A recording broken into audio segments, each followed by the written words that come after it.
Tal vez empezar por el tema de Costa Rica y un poquito las regulaciones que hay sobre la posibilidad de que abogados que no están reconocidos o inscritos en el Colegio de Abogados puedan practicar en Costa Rica y básicamente señalar que no hay ninguna disposición en la normativa local que permita de alguna manera algún tipo de práctica extranjera aquí. Por el contrario, en realidad lo que existe aquí es una regulación que ya tiene larga data y que básicamente regula el registro o la incorporación de abogados individuales, de personas físicas, en el Colegio de Abogados. No hay ni siquiera tampoco regulaciones como hay en algunos otros países sobre la operación o el manejo o la administración de firmas legales y regulaciones que de alguna manera tengan que ver con ese tema. Básicamente lo que se establece son los requisitos que tiene que cumplir uno para registrarse como abogado aquí en el colegio. Existe, como ustedes saben, la mayoría, una restricción genérica para el ejercicio de las profesiones que no es cuando uno no está incorporado al colegio, no solo de abogados, sino en otras profesiones que requieren la incorporación en el colegio, e incluso existe como un delito por el ejercicio ilegal de la profesión. Recuerdo no hace mucho tiempo, si querés, okay. Vamos a ver.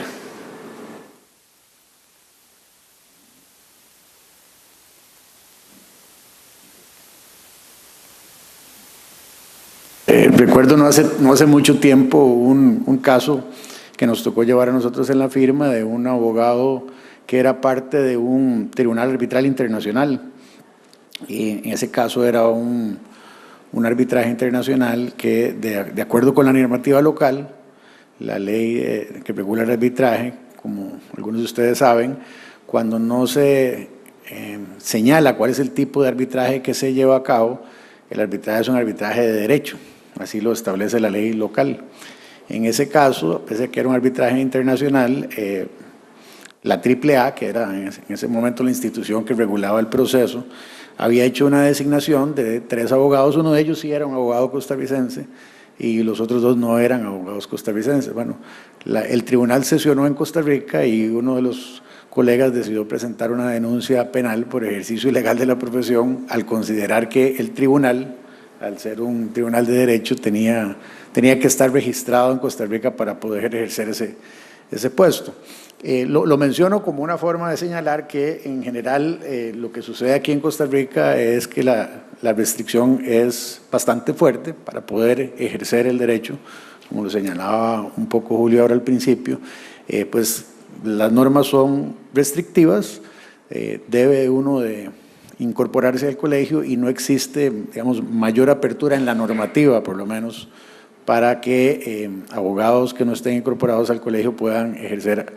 de alguna manera la profesión. Hago un breve repaso, lógicamente, para poder ejercer la profesión de Derecho en Costa Rica hay que obtener en principio la licenciatura en Derecho en una universidad autorizada, al menos cuando se hace aquí en Costa Rica, ya sea universidad pública o universidad privada autorizada por el CONESUB, y luego el proceso de incorporación al colegio de abogados. Cito ahí el artículo que mencionaba del Código Penal, que refiere a la posibilidad inclusive de tener una sanción de esa naturaleza por el ejercicio ilegal de la profesión. Y hago también una breve referencia a que los abogados extranjeros que hayan obtenido su título fuera de Costa Rica y quieran incorporarse al Colegio de Abogados tienen que hacer un proceso de homologación del título, que la verdad, para resumirlo en 2 palabras, es un martirio. Es realmente, según la gente que lo ha hecho, es un proceso bastante complejo y bastante difícil. Yo no quisiera necesariamente con esto estar criticando el sistema de regulaciones que existe actualmente. Me parece que es un debate bien interesante a dónde hay que establecer el límite entre la protección lógica que cualquier país quiere tener a mantener un control sobre el ejercicio de las diferentes profesiones, en este caso de la profesión de abogado, y permitir de alguna manera y ceder ante la realidad de la globalización y la internacionalización de todo, no solamente de los servicios legales, sino de todos los tipos de servicios y en general de la globalización en el mundo. Es una discusión interesante, pero la realidad es que hoy por hoy, en lo que refiere al ejercicio de la profesión del derecho, sí es bastante restrictivo poder permitirle a un abogado que no esté incorporado al colegio algún tipo de ejercicio profesional. Ahora bien, pese a esas restricciones, a mí me interesaba citar algunos casos ya prácticos donde más allá de las regulaciones si hay algún tipo de cooperación entre las diferentes firmas de abogados locales y las internacionales. Como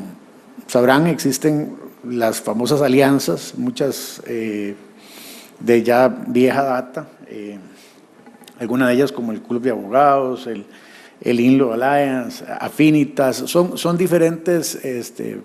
organizaciones que básicamente lo que procuran es la colaboración entre las diferentes firmas locales. Aquí ya no estamos hablando de ningún abogado que venga necesariamente a practicar en Costa Rica, sino básicamente firmas en los diferentes países que de alguna manera se asocian o se acercan y establecen relaciones para colaborar en las diferentes transacciones internacionales. Esos son organizaciones un poco más formales. También existen, lógicamente, colaboraciones de firmas con firmas específicas, ¿verdad?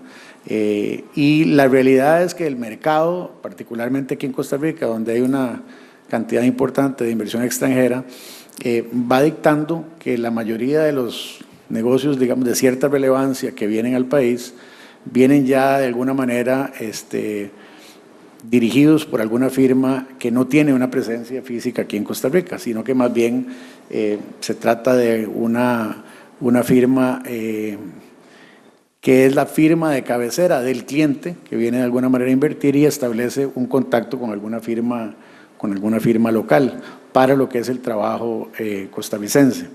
No es inusual ya en Costa Rica que la mayoría de las transacciones internacionales tengan un componente dentro de los contratos que se firman de legislación extranjera. Pasa mucho en Costa Rica que muchos de los contratos se regulan por ley de Nueva York, una ley que pareciera ser bastante amigable para los inversionistas internacionales y que se sienten bastante confortables con la aplicación de esa ley. Pero por supuesto siempre tiene que haber un componente de ley local y ahí es donde hay normalmente una cooperación muy estricta, una cooperación muy cercana entre firmas extranjeras y firmas locales para la atención de los clientes en particular y de las necesidades de los clientes en particular. Otras experiencias de cooperación que también me interesaba a mí señalar son las que se dan a nivel regional. La verdad es que en esto Centroamérica, y cuando uno va a algunas reuniones de abogados latinoamericanos o incluso algunas reuniones de abogados mundiales, es bien interesante ver cómo la gente de alguna manera reconoce que en este esfuerzo por trascender un poquito las fronteras de los países de Centroamérica, los centroamericanos de alguna manera hemos llevado algún grado de liderazgo. Somos países relativamente pequeños, sin embargo en Centroamérica, como algunos de ustedes lo saben, hay bastantes firmas que han querido trascender las fronteras de su propio país y establecer de una u otra manera presencia en los otros países. De nuevo, con muchas limitaciones, ahora lo vamos a ver al final, pero en general las limitaciones que yo mencionaba que existen en Costa Rica para poder ejercer el derecho en este país, también existen en los demás países de Centroamérica. Nosotros, y Julio lo mencionaba ahora al principio, como abogados costarricenses, pese a que las legislaciones son en algunos casos bastante parecidas, pues no podemos ejercer la profesión en otros países en Centroamérica y no es sencillo tampoco de alguna manera inscribirse, registrarse o incorporarse en los colegios profesionales de abogados de sus respectivos países, a pesar de la similitud que existe en algunas legislaciones. Sin embargo, trascendiendo un poco ese tema de las regulaciones que ya tienen algún tiempo de existir,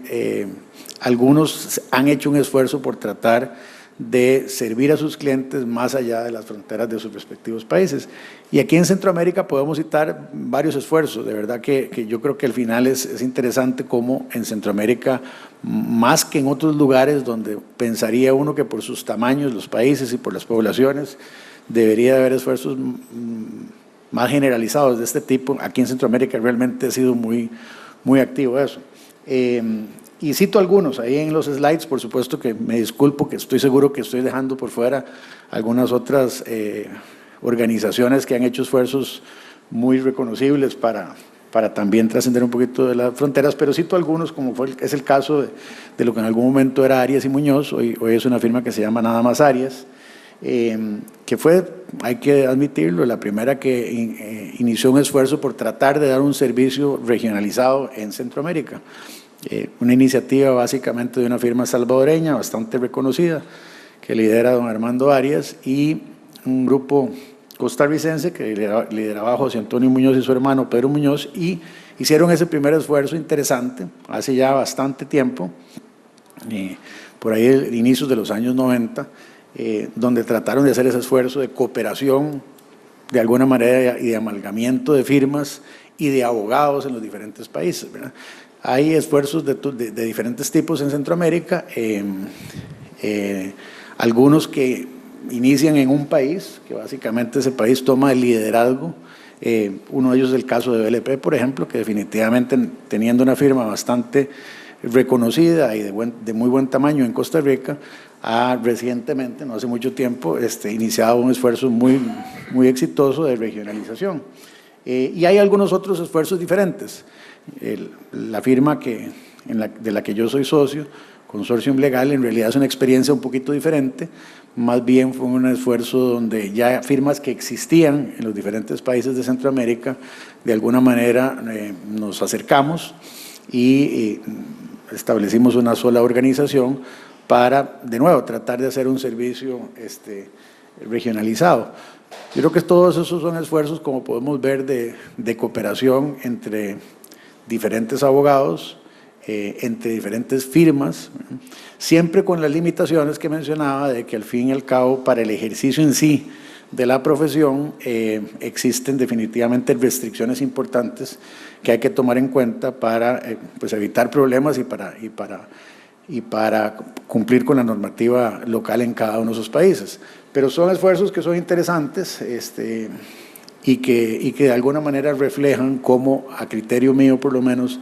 la realidad está un poquito cuestionando la normativa que existe hoy tan restrictiva en cada uno de los países. Mencionaba antes, yo no soy de la tesis de que necesariamente, obviamente, estas cosas tienen que abrirse de una forma radical, pero es interesante empezar a entender cómo podemos modernizar un poco más las legislaciones para permitir sobre todo la utilización de el conocimiento. Vamos a ver, tal vez me explico un poquito más en esa parte.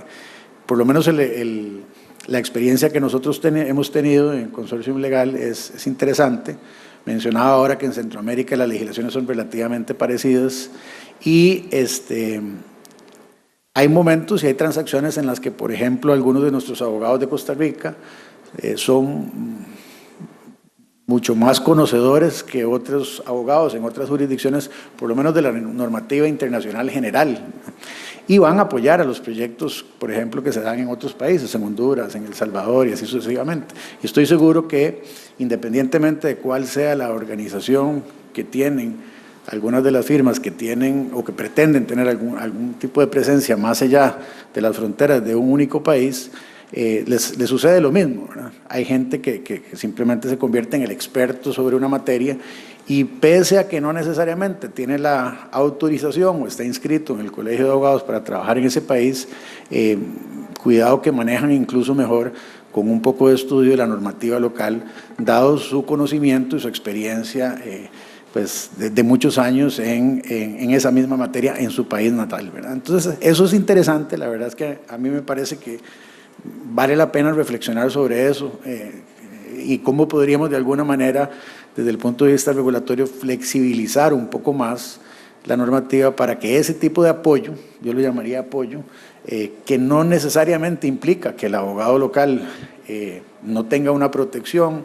y no merezca de alguna manera su espacio de participación, pueda recibir el apoyo de algún abogado que por su experiencia, por su conocimiento, por su trayectoria, etcétera, etcétera, pueda apoyar de una forma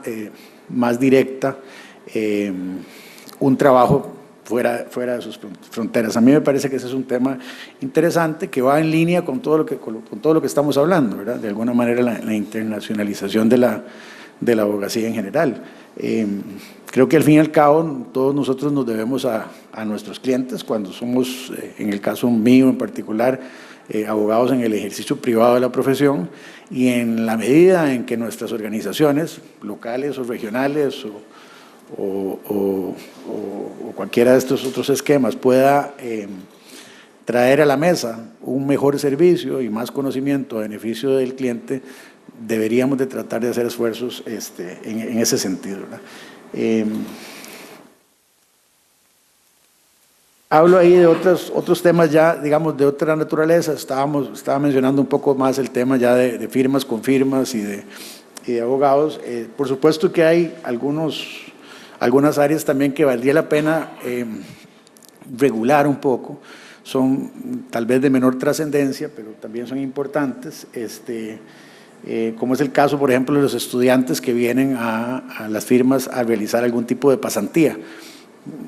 En realidad eso en la práctica pasa hoy en día y no hay mayor regulación ni hay mayor restricción, y yo no creo que el colegio ni nadie vaya de alguna manera a oponerse a ese tipo de cosas. Pero es interesante cuando hay ese tipo de intercambios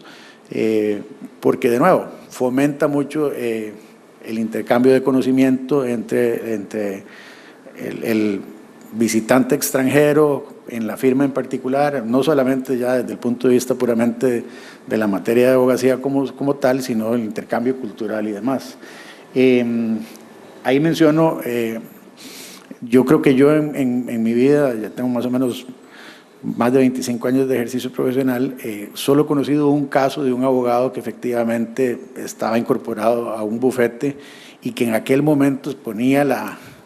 cintilla de que no estaba autorizado para practicar en Costa Rica, algo que en otras jurisdicciones es relativamente usual. De alguna manera pareciera que algunas otras jurisdicciones permiten eso siempre y cuando se haga la advertencia, pero eso fue ya hace bastantes años. Yo no estoy tan seguro que hoy en día eso pasaría, digamos,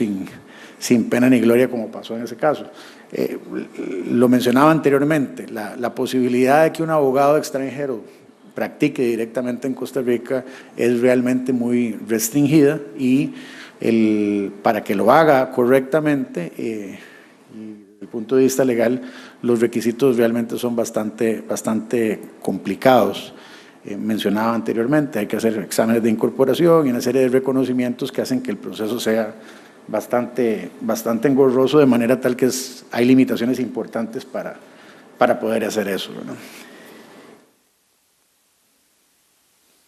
Y tal vez termino nada más mencionando un poquito la realidad en Centroamérica. Es prácticamente la misma. Las regulaciones en Centroamérica son básicamente regulaciones que hablan del individuo, del abogado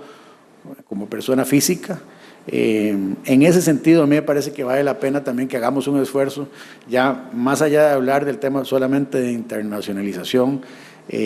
Las regulaciones locales aquí en Costa Rica incluso todavía no reconocen alguna otra forma de organización de los abogados más allá del ejercicio individual de cada uno de nosotros.